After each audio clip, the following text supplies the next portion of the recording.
The reading of chapter number 3 was complete. We had completed the reading and I had told you to do the question answers of the chapter. So let us discuss the questions. First one is, why was the young seagull afraid to fly?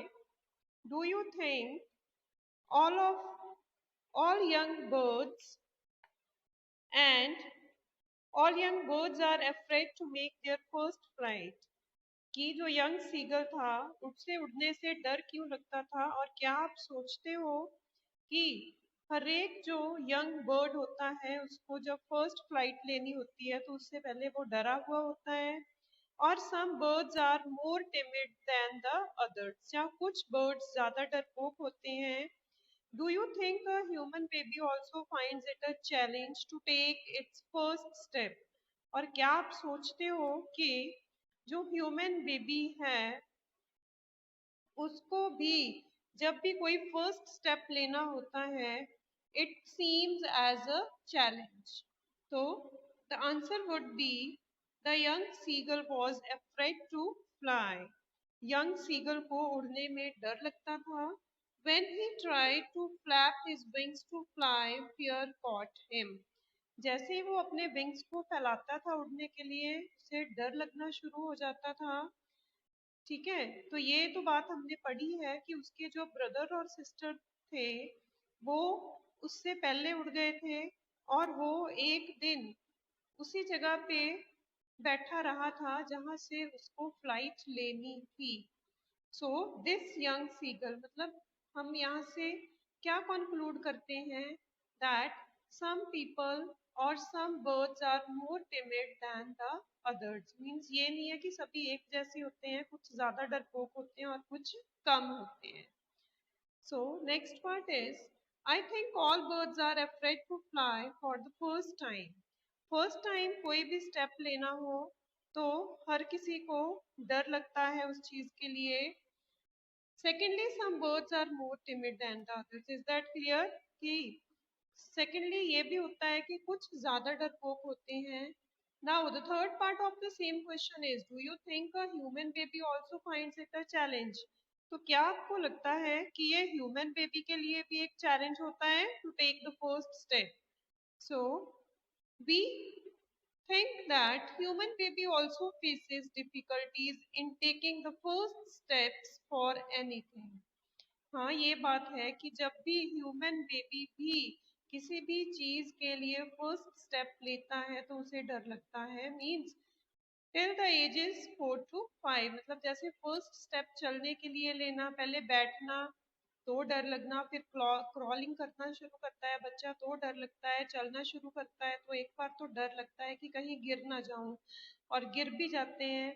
फिर study करनी होती है जब start तो डर होता है कि लिखा जाएगा या नहीं लिखा जाएगा, मतलब कितना टाइम लगेगा उस चीज को अंडरस्टैंड करने के, right? This is seen in his shaking legs. Legs shake कर रही होती है, मीन्स हिल रही होती हैं. when the child starts walking for the first time and weak movements when he tries to take first step, right? Second question is, the sight of the food maddened him. खाना देख के वो पागल हो गया था. कौन? Seagull. what does this suggest? इससे क्या पता चलता है? what compelled the young seagull to finally fly?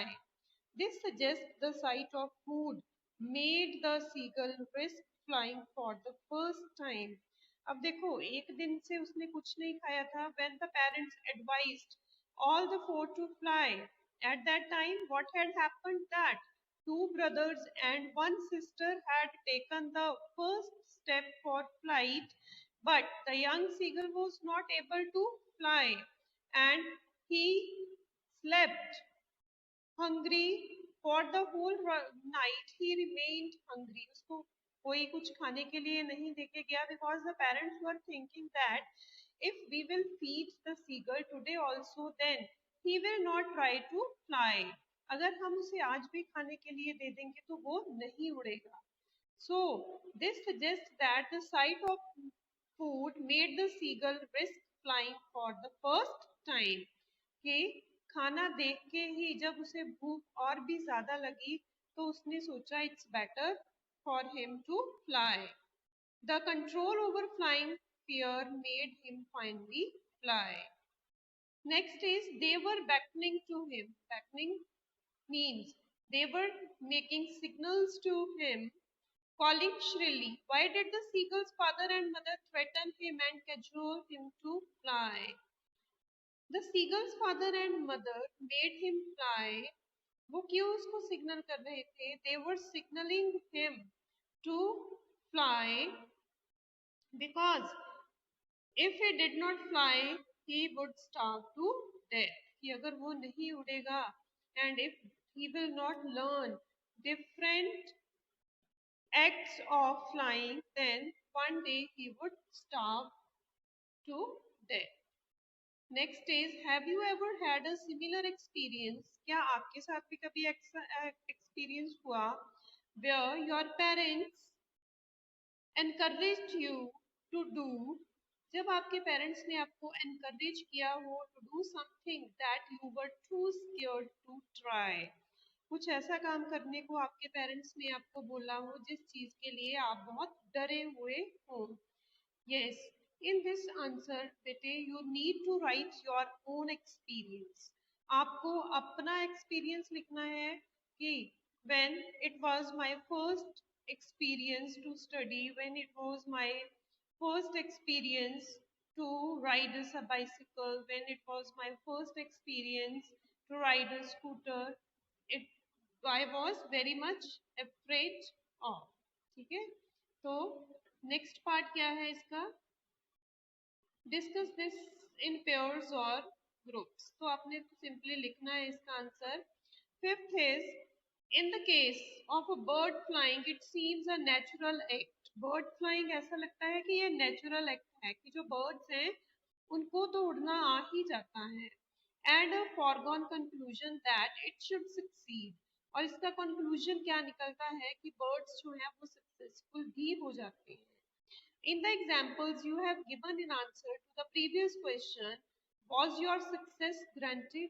क्या आपकी success granted थी? मतलब जो आपने फिर इससे previous means fourth question में try किया था, जिस चीज के लिए आप डरे हुए थे, तो क्या उसमें आपको real success मिली थी? और was it important for you to try regardless of a possibility of failure? जहाँ आपके लिए try करना ही जरूरी था and the possibility can be any. You can get the success also or you can be a failure. So अब आप कोई भी काम करते हो तो क्या आप ये सोच के करते हो कि अगर आपने इसमें सक्सेसफुल होना ही होना है, आपको फेलियर नहीं मिल सकती है? नो, ऐसा नहीं होता है. रिजल्ट हमें बाद में पता चलता है किसी भी चीज का, but we should always try. हमें ट्राई हर चीज के लिए जरूर करना चाहिए. Means we should never say no in the beginning. Beginning में ही काम स्टार्ट करने से पहले ही अगर सोच लोगे कि इसका जो रिजल्ट है that would not be fruitful, then we can't be successful in life. So the answer would be my success was not granted, but what was important was that I must try. Success was not a guarantee, but I must try. Trying to do things matters, not the result. Means to try to do something matters, but the result doesn't matter, whether it is a success or it is a failure. If one is afraid of failure and takes no action, one surely fails. अगर हमें failure से डर है और हम कोई action नहीं लेते हैं तो हम श्योरली फेल हो जाते हैं. It is trying that matters the most, so we should always try.